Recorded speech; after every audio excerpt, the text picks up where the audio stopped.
Hello and welcome to Solutionary TV. I am your host, Dr. Tatiana. We have been excitingly sharing amazing guests, great experts that are featured on Solutionary TV that are delving deep and really giving us a fuller expression about the infinite nature of humanity and of consciousness. And tonight is no exception. Today is no exception. It doesn't matter what time of day you're watching us, we're always here. Our guest is a return guest and one that we're very fond of, and his name is Kelvin Chin. Let me tell you about Kelvin's expertise. He currently focuses on 3 areas of turning within. It's a type of meditation that overcomes fear of death. It's a non-religious spiritual development. He's a graduate of Dartmouth College, Yale University, and Boston College Law School. At age 19, Kelvin learned to meditate, which is young and definitely forward for him to have been that focused on his spirituality, but later began studying personally with Maharishi Mahesh Yogi, who taught millions how to meditate effortlessly. Kelvin taught the first meditation courses at West Point and in the United States Army in Korea. Since then, he's continued to teach an even simpler technique of his own, making it easier to learn. In his mid-20s, Kelvin spontaneously began to recall ancient memories of a century ago. One major theme consistently surfaced. No matter how eternal our minds seem to be, we tend to fall into the same recurring patterns of behavior over and over again. So Kelvin has shifted his focus away from his corporate career to helping others navigate life's often challenging waters, with the goal of improving the quality of life and offering better, more effective ways of unbundling life's thorny issues by demystifying the mystical and by teaching his clients how to turn on the opposite of the fight or flight switch. He is now also the author of Overcoming the Fear of Death and has 4 other books in the works. And there's much more that we could say. Let's just welcome Kelvin. Thank you, Kelvin Chin. Thank you, Tatiana. Great to be here. Great to be here with you. Sorry for stumbling over your very lengthy bio. You've got a lot of contributions that you've been providing for quite some time. And I know that when we had you on the show last time, we really kind of scratched the surface of how deeply you are able to go in not only expressing some of your personal spiritual explorations in history and others that you have done work with Maharishi and the meditation techniques and what past life and reincarnation expressions you've had, but also some of the deeper spiritual work that you're able to provide your clients. So I want to kind of open up the floor to you to pick up maybe where we left off or where you would like to go first in expressing some of the passion around this deeper work. Sure. I've helped people on many different levels, and as you know, I take people from wherever they're at. So I have this huge range of clients who I work with, and some of them have belief systems that are kind of what you and I might refer to as more restrictive, in the sense that they think of themselves as having only one life. This is it.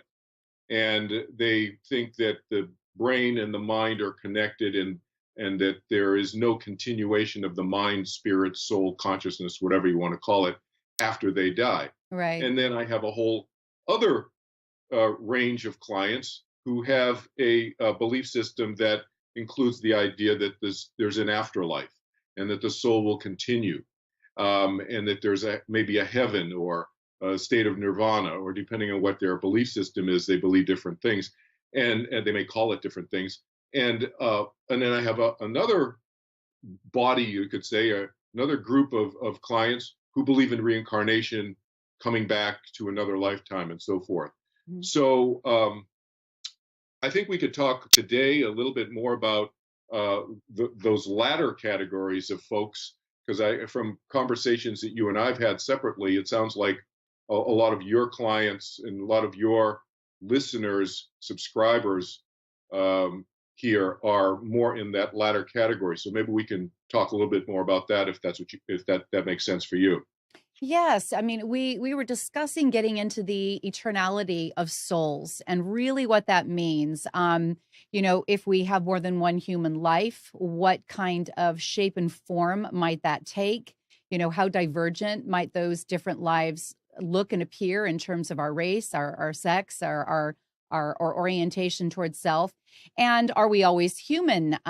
Do we ever experience other realms, other forms of dimensionality? I mean, we really know that quantum physics has kind of widened the whole playing field in terms of how interdimensional we are and multidimensional we are. So let's talk about the eternality of souls and what Sure. you would like to share with our audience. Sure. Yeah, like I said, there's a body of clients that I have who believe that this is it. And then I have another huge body of clients who believe that there is continuation. So let's talk about the latter. If there is continuation of the mind or soul or consciousness or spirit, or however we want to language that, all of those terms being synonymous the way I use them, then what seems to be true and accurate, at least from my own personal experience, and those friends of mine who have had experiences that are similar to mine of other lifetimes that go back. Mine go back about 6,000 years now. My memories, and some of my friends have memories going back that long, or maybe a couple thousand years, 1,000 years, various times, or maybe just one lifetime. Have memory of going back one lifetime, and that's only a couple of 100 years, or 100 years, or 50 years. It's a range. Kelvin, can I stop you? And can you just clarify for our listeners, when you say you have the memories, can you go a little bit deeper with that? Explain. Are these spontaneous memories that happen, in day to day, or is it through meditation? Okay. So yeah, let's unbundle that a little bit. So when I say memories, yeah, they're memories just like I have memories of this lifetime. So to me, there is little difference as I've grown more and more comfortable with this, because as you said, this started happening with me 40 years ago. Mm-hmm. So as I've grown more comfortable with this over the years, many years, it's no different from having a memory about what I did with my two kids, last month, let's say, mm-hmm. When, a couple of months ago, we birthday party for me with my two kids. And so that's a memory that I have this lifetime as Kelvin Chin. These memories that I'm talking about are no different from that. That said, in other words, they are as normal and natural as that.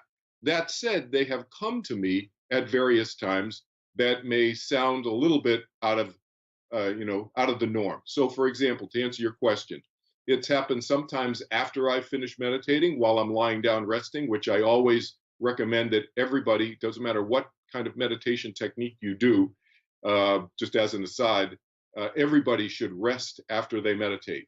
5, 10 minutes, 15 minutes, they should lie down and rest if they can, or just sit there and rest longer after the meditation. Like I said, doesn't matter what kind of meditation you do. Mm-hmm. During that period, that's when I first started having some memories. I've also had memories in my dreams, and which are different from the usual kind of kooky dreams that sometimes we all have, where, elephants turn into cars and stuff like that, where it's kind of a real life, viscerally, emotionally, a lot of senses involved in that kind of experience, whether it be dreams or afterwards during my meditation rest period lying down. It's happened to me in the shower when I'm just relaxing, spacing out in the shower, or in the bathtub. It's happened to me various times. Now it happens to me when I'm driving, if I don't have the radio on and I'm just kind of driving, paying attention to my driving, but my mind is in a more free-flowing state. It happens then. So now it just happens. Real quick, Kelvin, now if you can have these kind of come upon you spontaneously like this, help our listener viewer to understand the difference between you having a real vivid imagination, taking piecemeal conversations of others that you've heard, stories that you've read. What makes them deeply familiar enough that you actually can integrate them and perceive them as part of your soulful journey? Okay, good. It's a good question. So several things on that. One is that when there's a really, really, really strong emotional component, there's a strong emotional, either sadness, happiness, it could be any emotion, pain. Usually people avoid pain, but for some reason, I have a high pain threshold, or I don't have a fear of pain. And so for some reason, that has been one of my memories in some of my lifetimes. So they're unpleasant memories, but most people don't have that because they're pain averse. But it can come in various emotional, strong, intense emotional experiences. That's one symptom. Another symptom is strong sensory, uh, Mhm. strong sensory coordination or connection between the experience. So, for example, I have a memory of being in battle, for example, with a lot of dust, and I can taste the dust. I can feel the grittiness of the dust in my mouth, and so there's a very strong sensory experience that way. Mhm. Hunger. I've had experiences of hunger, being very, very hungry at various times, along with a vivid memory. So I'll have sometimes a visual along with a very strong sensory experience. So and to your point, to your question about how do I know it's not my imagination, which of course it possibly could be. Um, I started having experiences where I didn't where I started knowing things that I don't know about and never studied or read about Mm. or saw movies about as Kelvin Chin. Right. So I'll give you one example. So one example is I, I was sitting quietly at one point and I just started this phrase just kind of coming into my mind, and it was Saracens. I didn't know what Saracens meant. I didn't know if it was a noun, a verb, an adjective. I didn't know what it was. So the words, I didn't know how to spell it or whatever. But this word kept coming into my mind, Saracens, and then it was Saracens with a negative word, Mm-hmm. and then I looked it up, and what I discovered was that Saracens is a term that was used both it was a name that was used for Muslims Mm-hmm. before 1300 AD. So if Mm-hmm. you Wikipedia this and you look up the word Saracens, Saracens, it says it's the word that was used before 1300 AD when the word Muslims was used. Mm-hmm. So Muslims is a relatively new term. It's the one that we know today. But Saracens is something that Kelvin Chin did not know. Mm-hmm. I had separately had, or at the same time, but previously to that, and then at the same time as having this word coming to me, I had already for years been having an experience of being in battle with the dust in my mouth on horseback, and very graphic battlefield experience in a very, very dusty desert type environment. And I was wearing chainmail. Mm-hmm. And so chainmail with armor. Mm-hmm. So it was like around 1000 AD, approximately. Mm-hmm. That's what it felt like anyway. And that's what I looked like. And I had red hair, red beard, long red hair, reddish beard. And I knew how big I was in the experience. I was 6'5", 225 pounds, 230 pounds. I was big, a big Caucasian male. Mm-hmm. And now, how did I know that? I don't know. I just had the knowingness for some reason of how tall I was and how big I was. And I had those experiences that I started having in my mid-20s, 40 years ago. And they've grown. Mm-hmm. So I can talk a little bit more about let me give you a visual. Mm-hmm. This is the visual image I tell people when talking about past lives. If you start having past life, what you think are past life memories, and you're not sure, what I recommend that people do is take a notebook and start writing notes, or just take your smartphone and just put it in the notes section and start dictating notes about what you remember, whether it comes in a dream, whether you're in the shower, where it's during your meditation or after your meditation or whatever. And you're not sure, but start collecting these, I call them data points. And the visual image that I tell people is, think of a lifetime as like 100 million piece jigsaw puzzle. So you have 100 million piece jigsaw puzzle with no box cover. So you don't have the picture of what it looks like. So you don't know exactly what this jigsaw puzzle is going to look like. But you start getting these little pieces. And so the analogy is like, maybe I get 5 or 10 pieces and they fit together. It's like, wow, you know, and then maybe I get another 20 or 25 pieces and they fit together. I go, whoa. Mm-hmm. But those 20 pieces don't fit with the first 5 pieces that I got that fit together. Right. And they're a very small part of this 100 million or billion piece jigsaw puzzle Mm-hmm. that I don't even know what it looks like. But I start piecing these things together.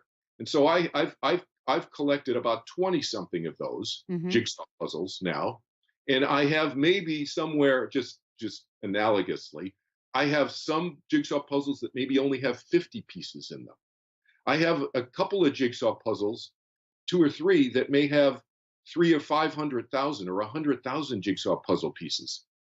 But it's a small part out of the 100 million or billion pieces still. Right. And this But is it's the a lot, mosaic that is and they you. fit together, right? Yeah, absolutely. This is the soulful mosaic that is Kelvin Chin, that is the soul, that is the eternal soul of Kelvin Chin. And I think that there's been so much study, Kelvin, that's been done on the veracity of the potential of reincarnation. I mean, we have children that have been born very awake, very lucid, with memories that were perfectly clear, and were able to revisit the very homes, the very towns, the very families, going into the very homes and tell them where money was hidden under the table, under floorboards. Re-met their own children or grandchildren. I mean, there's been some phenomenal studies. Anyone that wants to look it up. I think what is fabulous about your sharing is, why would we choose it? If we are a mosaic of personalities and soulful expressions in various incarnations and bodies, I know you have a lot of wisdom on this topic. Why would we choose to come back again and again and continue to build on that mosaic? And why would it be important for you to recall some of those past soulful memories as Kelvin? How is that contributing towards your life now? Right. So let me just make a reference to your first point, and I'll answer the personal question in a sec.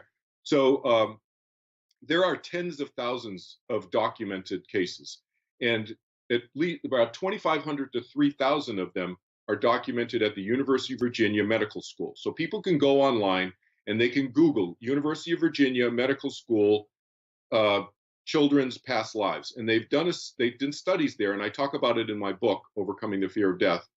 Which you can check out on Amazon, and you can read part of it on my website for free if you want, or listen to part of it for free. I do the narration, but there's studies that have been done since the 1960s worldwide. Now 2,500 to 3,000 of those. So you can read those. 2 to 5-year-old kids, just like you said, no. They live in Louisiana, but they remember being in India or whatever. And then the doctors at the University of Virginia Medical School fly to India, to that village, and talk to people who remember when this 15-year-old Indian boy was murdered. And now the kid's in, I don't know, Kentucky or whatever in the United States, and he's 3 years old. Okay. So people can research that themselves. To your point, why do we keep coming back? I think that, first of all, that if we're not eternal, we're very, very old. And I think logic argues that we are eternal, and that's a whole other discussion. But so why do we come back? Why would we come back? I would think I come back. I can tell you from my personal experience, and I can extrapolate from that, from talking to other people, why they remember coming back. I think we come back for a number of different reasons. And there could be many different reasons why people could come back.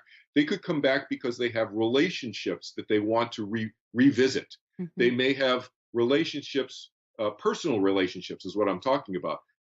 Maybe family or friends. Maybe I was the wife of somebody before, and now I want to come back as the husband. Or maybe I was a friend with somebody before, and now I want to come back as their child. There's all these different types of relationships that are interwoven, and that they're not gender specific, and they're not socioeconomic or any other category specific. It's all up to the free will or the choice of that individual mind or soul or consciousness to make that decision. And other reasons we may come back is maybe we have some work that we're doing. Maybe we're doing some spiritual work. So I have memories of doing spiritual work for many thousands of years, off and on, in various roles. And then I've taken a break and not done it. And I've done it in other ways, and kind of moved my personality objectives, so to speak, you could call them, forward in different ways. So it's not always been in a spiritual capacity that you and I might define that way. But my personality is pretty much the same. Mm-hmm. So that personality, those personality traits that Kelvin Chin has had over the last 6,000 years that I can recall, there are certain key personality traits that have continued. And yes, is it possible to change? Absolutely. But I say those personality traits that each of us has, if they do change, and if we do want them to change, they change very, very slowly over Mm-hmm. many, many lifetimes, I would say, is my experience. So I don't know if that kind of covers some It range. does. It Yeah, does, because you made a point that there are patterns that you've been able to witness in your meditative work and in your spiritual journey that are reoccurring from lifetime after lifetime. Let's talk about the relevance as to why spontaneous memories or even meditative induced memories that pick up on some of those incarnations that we've had that are part of our total mosaic. What do you think it is that makes them show up at different times of your life, different aspects of your maturity, and how are they lending to the growth of the apparent moment that they are inserting themselves, Kelvin? sure. So I think that there's two things on this to point out. I think one is that there's no one reason why anything could show up at any particular time in one's lifetime, why you could remember something. There could be many, many reasons, right? Mm-hmm. There could be, it could be because you have a suppressed memory about something, and by recurring that, by bringing that memory up again, and it becoming a recurring memory for you, it may help you release something Mm-hmm. and free yourself up from that.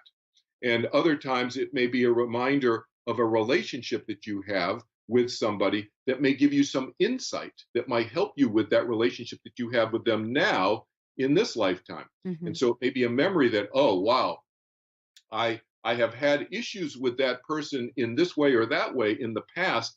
And maybe that's why when we get together now, there is this certain dynamic that occurs. And maybe that will inform me now, as Kelvin Chin, Mm-hmm. to help improve that relationship, Yeah. or at least improve my understanding of it if the relationship may be no longer, Mm-hmm. because we may have severed that relationship for various reasons prior to this memory coming up. So there are a lot of different reasons that could inform us. But my thing is always, what practical value can I take from that memory that may help inform Kelvin Chin now, because that's who I am now. Mm-hmm. And so, yes, there are certain personality traits that I think I have that have recurred over many lifetimes, over many, many thousands of years.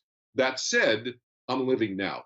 Right. Right. Always in the continual present that we live, and that's what's important. It's not about cocktail party, oh, I remember this and that, who cares?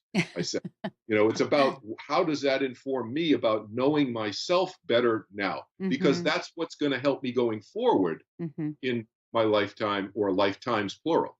Right. There's a lot of pull right now in the guests that we brought on the show in a general theme of integration.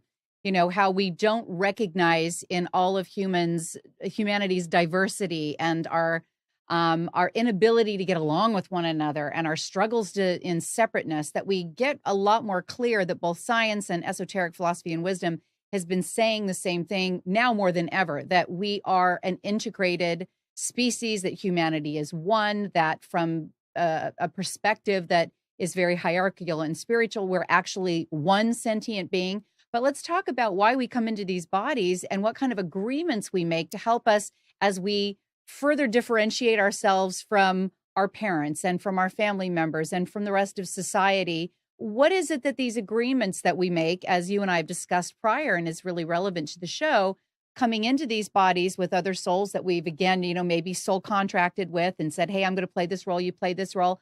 Why do we do these agreements? Why do we move away from oneness and into segregation and into characters and little random egos to fulfill these agreements, quote unquote? What would be the point of that, Kelvin?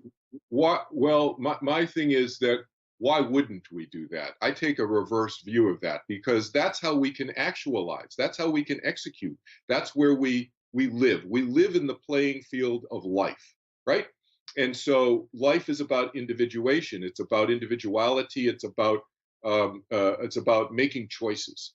And so let's go back for a second. so I remember, I have recollections on the other side.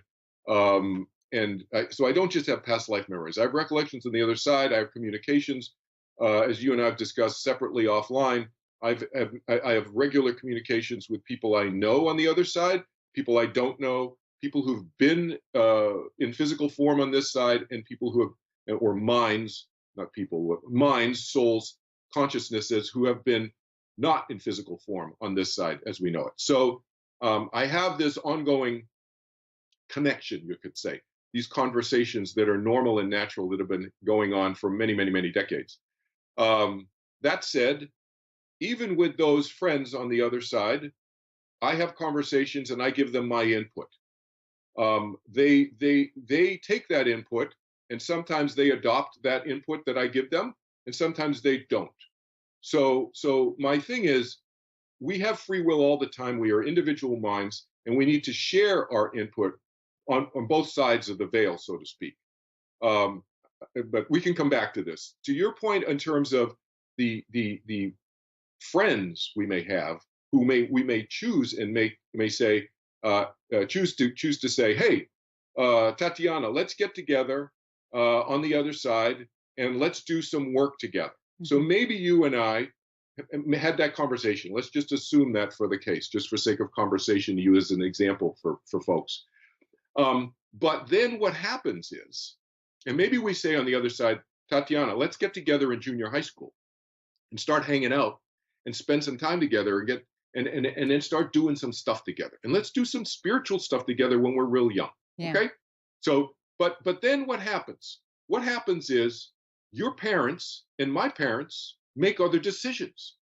And then all of a sudden, we're not living in the same town like we originally planned before we were born, you and I. And our parents make other decisions because there are other minds involved here, their mind, their free will is operating. And then my father's engineering companies, bosses' minds are involved, and then they relocate him to wherever. And then you and I are not, all of a sudden, we're never in the same city. And then your parents decide to go religiously a certain way, which you didn't anticipate going in. You knew they were open to certain things, and you went to those parents because they were open certain ways, but you didn't know that they were going to go that way. They went that way, and that took you in a different direction. And now, decades later, you and I get back together again because there's a draw, there's a pull, there's probably some pre-agreed upon conversation that we had, but other people's minds come into play, and so nothing is guaranteed. Right? Yeah. But we do this, why? Because you and I have a connection. We have a deep connection from who knows when, how old, how many lifetimes ago, we don't know. But there's a connection there. And we also are doing similar work, so there's a synergism there, right? Love it. I love that analogy. So for our viewers, helping them to understand that there's a very big difference between destiny, fate, and maybe soulful agreements that we have before we choose to incarnate. That free, I think, in my experience in the work that I do, and Kelvin, please chime in and let me know if you can corroborate this, is that we may come with soul contracts where we had a particular person that was going to be an intimate relationship that might have turned into a marriage that might have had children. And maybe we were going to have up to 5 children, and maybe we were going to live in a certain part of the world. But at any given time in the multiverses and in the iterations that exist that we're living in this one particular co-creative field, we can make choices on the fly. We can make really powerful choices that through free will override that decision. And maybe there's an iteration of us somewhere else in the multiverses playing with quantum physics, quantum mechanics, and quantum computing that says there is an infinite amount of, multiverses that have us making other choices. But in this one in particular, our free will is paramount. So we can dodge instead of engage. And we can hang around a little bit longer with a relationship, or we can cut out and experience something completely random and brand new. Does that sound succinct to you? Yeah, exactly. That's a great way of summarizing it and reframing it in a different way. And I would add to that, to the point that I started to go off on before, where communications with folks on the other side, whoever they are, friends, people we know, people we don't know, people who are just interested in our perspective on things as we may be interested in their perspective, whether they have a body this time or not, right? We're all having conversation, and whether we're consciously aware of sometimes them eavesdropping in on our conversations, that is happening. And so, and conversely, what we are saying and doing here uh, can have influence in other places, not just on planet Earth, and not just even in the other afterlife area, whatever we want to call that, but it could be having influence on other planets, for example, or Right. other dimensions, whatever. Kind of alluding to what you were referencing what you were just alluding to there. Right. So I think while that's interesting, and I think it's probably, who knows, I think it's probably factually accurate. I know for a fact that I have influenced conversations that I've had with people on the other side who I know. Because, for example, with the 30th November event that you're aware of, that I helped organize a couple in 2014. Right. The video is online. People can check it out, 30thnovember.com, 30th November. But with that whole event that I organized, I was having ongoing conversations with folks on the other side who were asking for that event to take place so that they could unfold a little bit more, let people behind the curtain a little bit more about the spiritual history of the planet, at least from that group's perspective, okay, on the planet over the last 5 to 10,000 years. But my point is that using that as an illustration, I was having ongoing conversations with them where I'd say, you know what, I don't know about that. I think including that in the discussion might be a little too much, or maybe we should say it this way or that way. And they took that into account, and it was adjusted. Wow. So I'm just saying this so that to kind of underscore another point I like to make, which is don't just take everything that comes from the other side at face value being accurate and appropriate for you. Yes. Because you are the ultimate decision maker of your life always, whether it's on this side or the other side. And I have a funny story I'll tell you that somebody told me recently about a near-death experience that he had, but which underscores what we're talking about. You're the ultimate decision maker, and so give input when you're having conversation. Make it a conversation. Don't just make it they told me this, and therefore I got to do that. Right. And you know what? Let's elaborate on that real quick, because with all of the internet, television, and YouTube and BitChute and all these great ways that we have, these communication tools, just like the show here, we've got a lot of people that are coming on as way showers, and many of them are channels. And I have my own feelings about channeling that kind of marries really well into your last statement, which is, and I think NDEers have commented on this before. I know that when we had Curtis Childs with Swedenborg Foundation on several months ago, we got into what exists in that dark energy or that dark matter that makes up over 95% of what the universe is actually made of. We're relegated in this physical world to 4.7% of what can be seen through, human visual acuity, which leaves a whole lot of intelligent and active and probably very voluminous experience and reality in that dark field. That's either dark matter or dark energy, that 95%.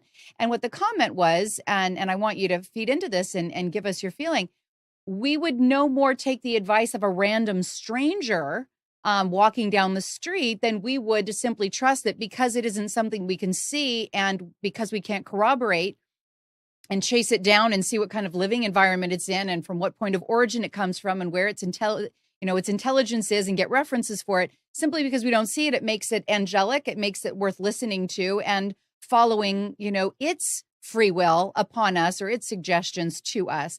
I'm sure you've got some feedback on that. With all the channels out there, we really do need to be using a high level of discernment, right, Kelvin?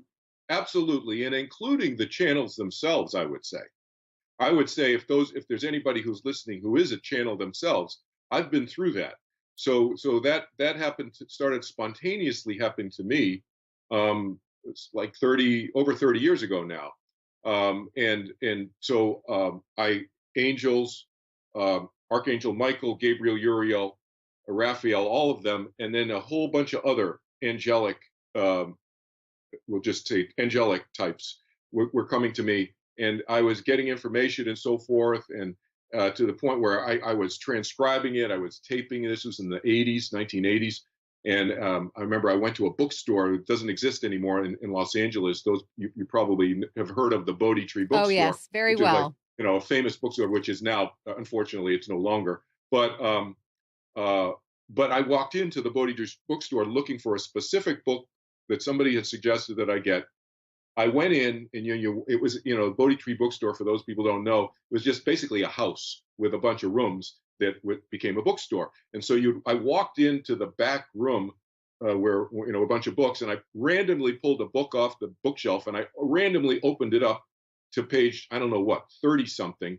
And I started reading stuff that I had channeled from these angelic types and so forth, so on. Anyway, I was like, I just 2 weeks ago, I just got this information, transcribed this. So that I got chills, and I was like, oh, because I was wondering, am I making this up or whatever?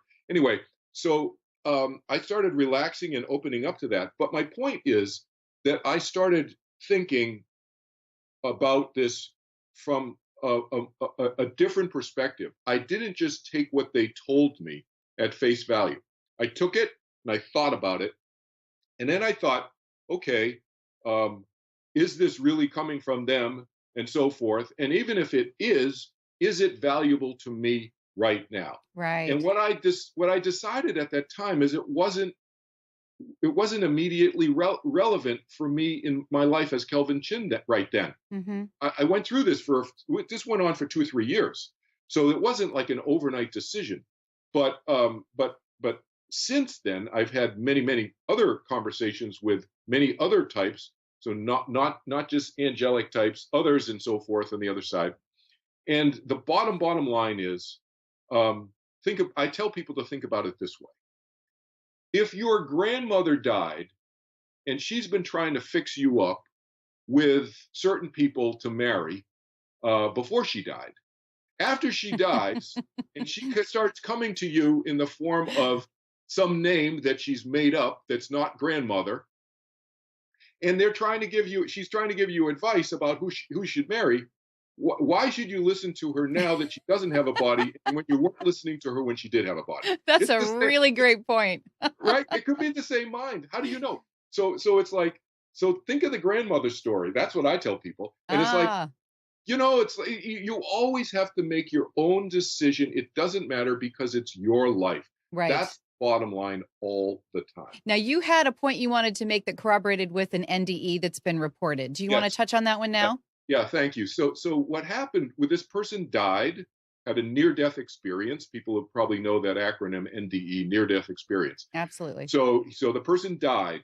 The person was in the hospital, died on the operating table or something, wherever it was. I don't know the medical details, but on this one. But he died. He finds himself on the other side in this kind of lit up area, so to speak. No physical objects around, but two physical forms. So two physical forms. One is a woman, a female, in a light body, like lit up, like bright light, in like a long robe kind of thing, but a female form, lit up. And the other is what he calls his guru, his spiritual teacher, who had died. And so the two of them on the other side are basically trying to convince him of their different positions. And so the woman in the light, who looks like an angelic form, but it was a physical form, woman, female, is saying, no, come with me. Your time is up. Come to the light with me. And his spiritual teacher, guru, is saying, no, you go back. You still have work to do. Go back. So it's basically this little debate going on, and it's like a push-pull thing going on. Wow. He's having an NDE. He's on the other side. And so what happened was he obviously chose to follow his guru's advice, and he came back. And now he's telling this story. So it's a great little story that shows that you have to make the decision. Don't listen to anybody who's talking to you on the other side. And the one who's got the light body form may not be the one that you want to listen to, but it's up to you. You could listen to him or not. Well, let's bring this up into, March of 2018. There is tremendous, I would say overwhelming, compelling, unquestionable evidence that we're going through a major shift in human evolution, that we are experiencing a time where technology could take us in one direction that looks like a humanity that's a little bit transhumanistic, and it's a lot of AI. And quite honestly, it's not a direction that I'm choosing to head out on. It's not one that I'm supporting, and I'm not co-creating that reality. I'm aware that it's being co-created by others, but it's not mine. What appears to be really evident, both in a cosmic way, in the trajectory of the solar system and the Earth going around the Milky Way galaxy in the great year that we've talked about on the shows before, and in the ascension of the Earth, because she has her own cycles, and the understanding both in esoteric spirituality and ancient scripture and writ, that we know that there is a cycle with which we move through dimensionality, and the Earth is maybe moving into a fourth dimension, fifth dimension, and that we move with it, or we can choose to move with it. Where do you see the relevance in this time for discernment, Kelvin? How do we help our audience listeners to kind of get more of a firm grasp and handle on why is it important to know that you've lived multiple lifetimes? Why is it important to remember some of it? And why would integration of the full soulful picture that you are be important? And how do we use that going forward? How does that become a skill set so that we really have a better command of our free agency? Yeah. So at first I think the first thing is all of this is geared towards what? Reducing our fears. Reducing our fears about mortality, death, or even fears about what may happen after we die. So it's all about reducing fears, because if we reduce our fears, that frees up our mind. There's more freedom of our consciousness. There's more creativity. There's higher probability that in our free will, we're going to make more appropriate, better life choices for ourselves going forward. So that's always number one. And the other thing is that part and parcel of that is, well, I have had memories living on other planets too. So, I mean, I have some, this is in one of my books that I'm going to get into. And so those memories are not as vivid as the one, I mean, I have some, they're vivid, but they're not as many memories because most of my lives have been here. And I think that that's typical, because we tend to go back to where we're familiar. And why start from square zero again, as opposed to pick up kind of where you left off. You kind of know what gravity is like. You kind of know what human beings are like, how they think. It's over. Like, why start all over again in a whole different life form? But it's possible. And so my point of saying that is that I don't have a fear. I hope that the Earth doesn't blow itself up.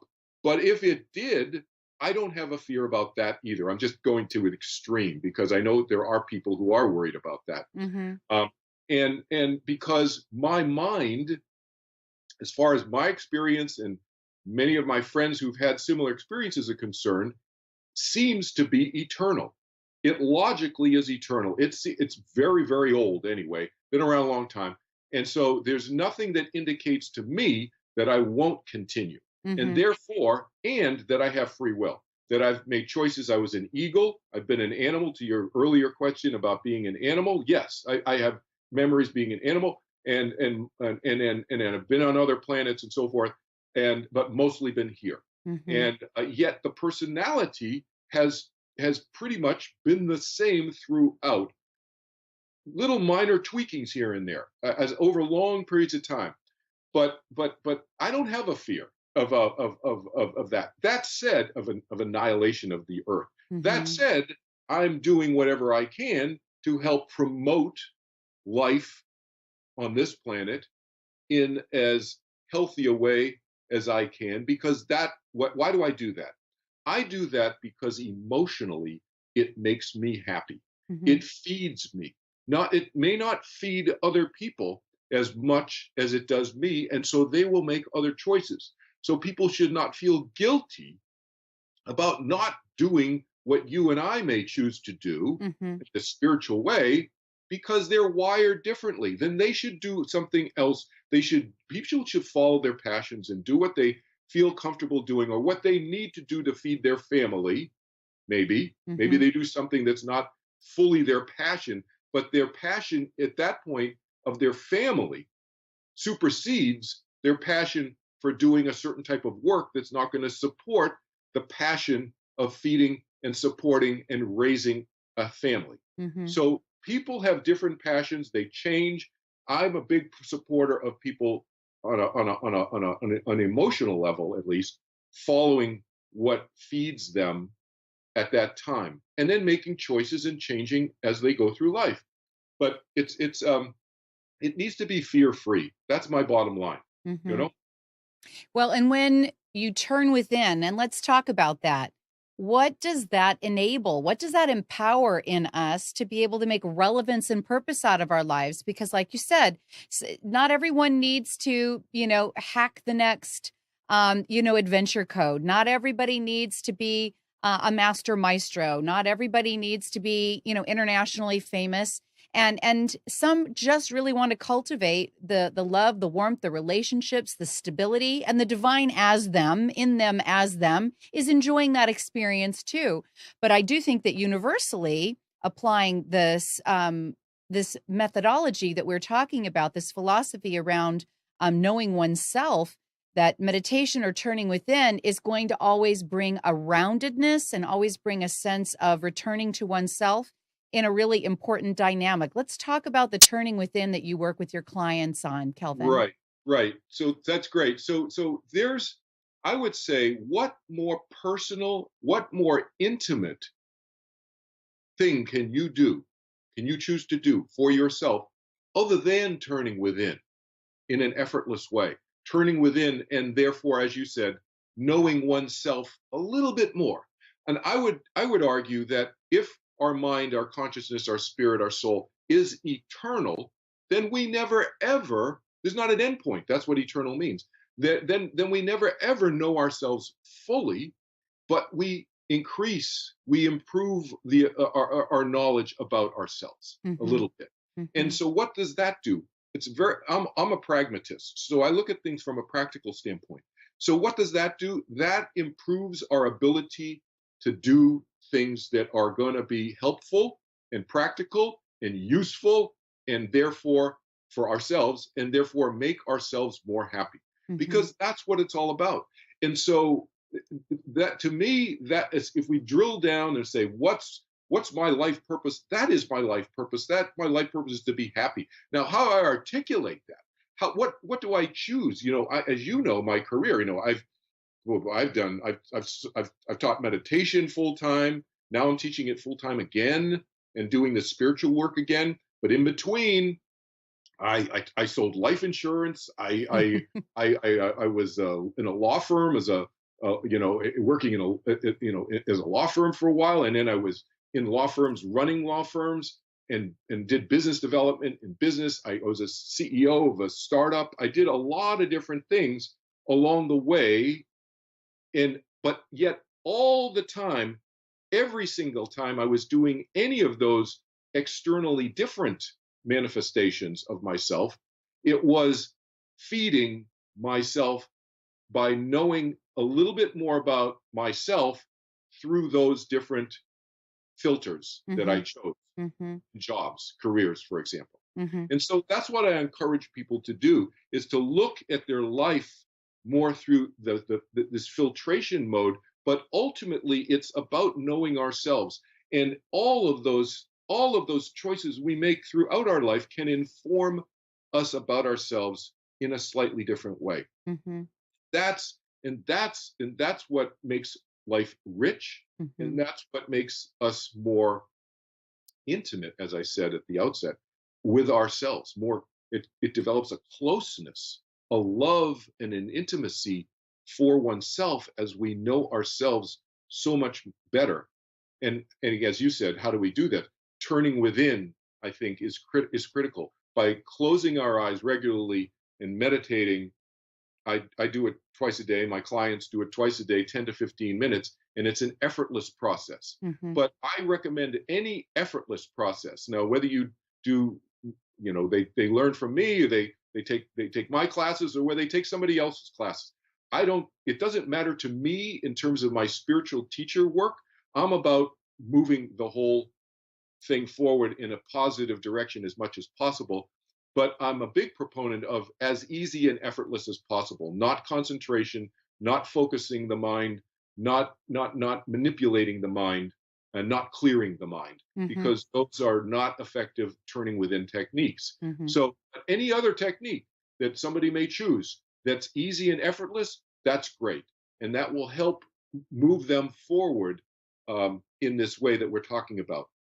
But increasing their knowledge, by increasing their knowledge of themselves, feeling more self-confident inside, developing more creativity, developing more ability to think incisively, clearly and rationally, and also it will increase our ability to understand our emotional patterns better, which, as you said at the outset, we tend to fall into patterns over and over again, and sometimes they may not be healthy. So it will help us get out of these unhealthy patterns and get into more healthy patterns.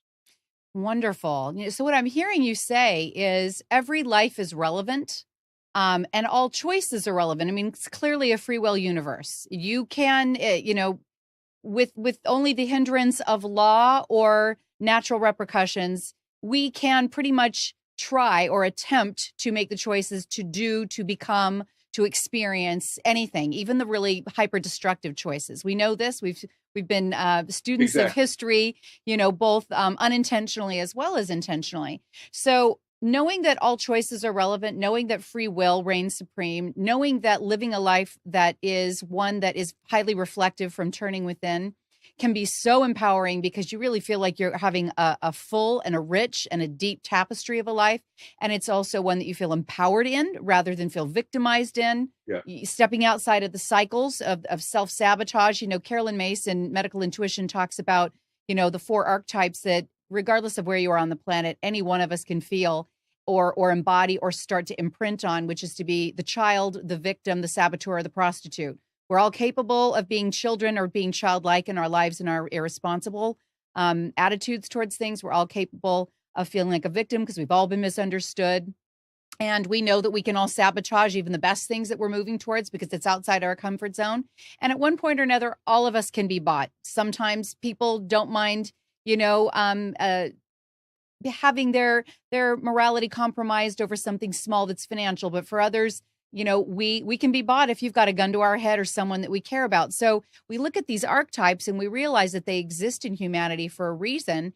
If we were all turning within, if we were all seeing the passion, the purpose, and the relevance to our lives, let's talk about, in just the last few minutes that we have, Kelvin, what this does for humanity. We can know what it does for ourselves, but when we've got all this diversity and we've also got all this derision going on right now, if we could really implement and make this a daily practice on an individual level that builds into familial and maybe neighborhoods, cultures, tribes, states, countries, and make it a global thing, what would this kind of a shift do for us? So here's the thing. I'll give you because I know we don't have a lot of time, because this is a whole other session. But basically, because in one word, what you're describing is the democratization of human behavior in a sense. Okay, but let me. So in other words, free will, choice.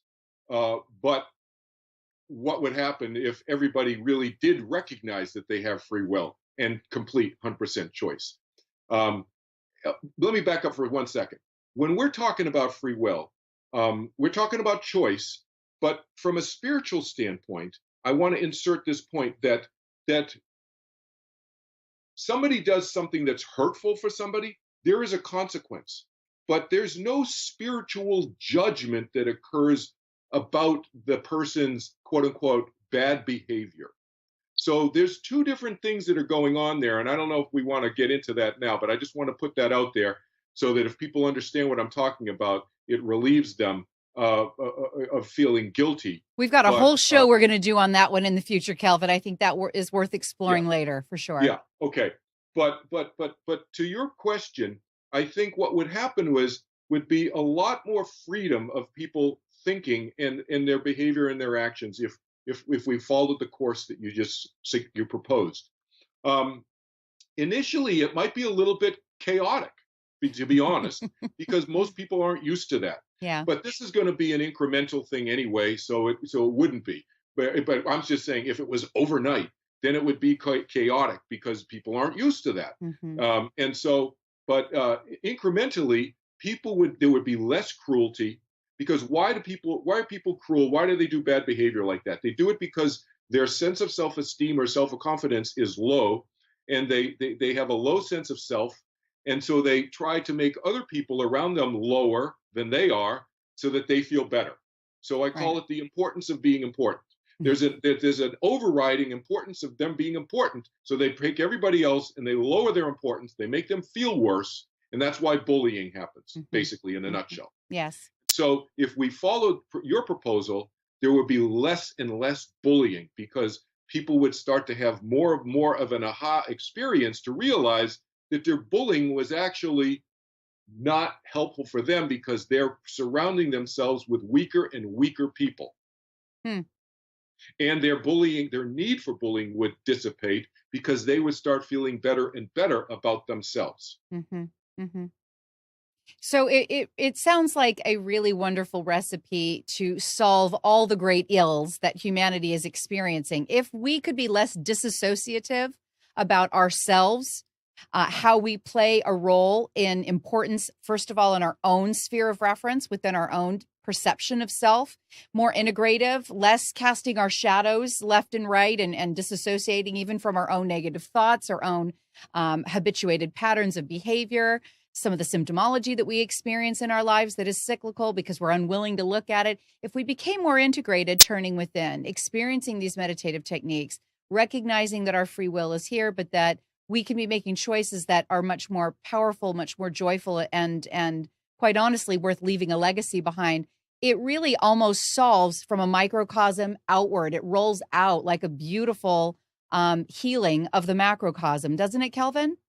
Yeah, and I think that it really opens up our universe of possible experience and how we may manifest that even in physical structures, hugely. It would just open up the creativity to amazing things. So yeah, this is something that, well, I'll just share something as we're leaving, that I've been told from the other side, that there's an excitement about this possibility, and there are hundreds of souls who have chosen not to come back because things are so messed up here. I'll just use that term. That they are encouraged, and that they'll be coming back in the next 300 to 500 years, 100 to 500 years in the near future. In other words, some of the what we know as the great geniuses of the world, the Leonardo da Vinci's of the world, and so forth, are lining up and having conversations about when to come back. Let's direct our audience to where they can learn a little bit more about your work, Kelvin, since we're right here on the hour. I think that this has been a great sharing so far, but we want to continue it. Tell them about your websites and some of the work that you're doing. Sure. So on any of my websites, you can go to the bottom of any page, and they will connect to the other 3 websites. I have 4 websites. And if you want to go and look at my books, I have 5 books. That's kelvinhenrychin.com. And then probably the other one to go to is turningwithin.org, is my meditation website. But like I said, and I have overcomingthefearofdeath.org, is we're dealing with death and dying. And my more spiritually oriented website is just kelvinchin.org. So I have 3 nonprofits websites there, if I'm counting correctly. And I have my book website, which is kelvinhenrychin.com. And there's a synopsis of each of the 5 books there, one of which, as you know, is out, was published in 2016. Overcoming the Fear of Death is the title. Thank you, Kelvin. You've got a wealth of support services and beautiful reading material and really inspired words for our viewing audience. I really do encourage you guys to take a look at Kelvin's work. We will probably have him on again. He's a repeat guest. He just continues to deepen the conversation.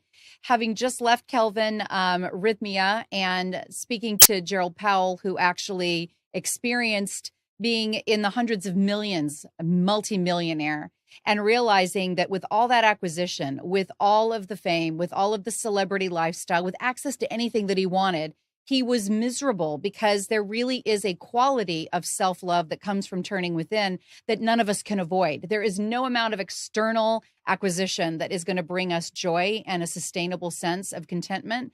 And very often, if we aren't looking at ourselves, then we really don't know how we're showing up in our relationships. And one of the greatest gifts he gave the world was to take his going within moment, using his meditative process and his journeying and working with Beyond That Veil to be able to realize this is what's going to heal potentially anyone and everyone that's ready to make this kind of a shift in their lives. And I'm deeply grateful for him. I came back a more integrated person myself. I do a lot of work on myself, and I don't think the journey ends. As long as we're still in the flesh and we're here, it's definitely part of our journey.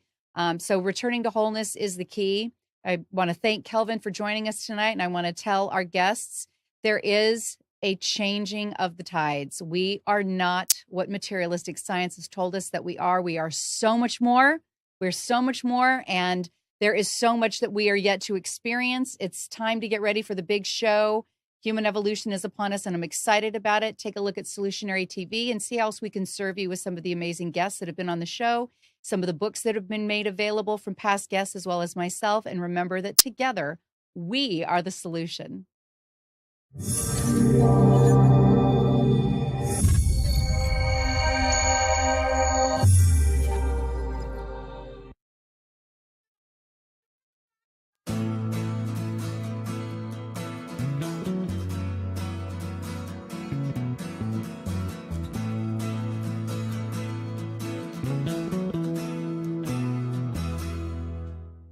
You are tuned to the Nissan Communications Network. If you tuned in too late, you can always watch each program in its entirety or download an MP3 audio file of it in the archives section at nissancommunications.com. Don't forget to subscribe to our YouTube channel, follow us on Twitter, and like us on Facebook. Sponsored by Telestream's Wirecast software, StreamingGear.com, Carolina Apparel, and DeltaForce.net.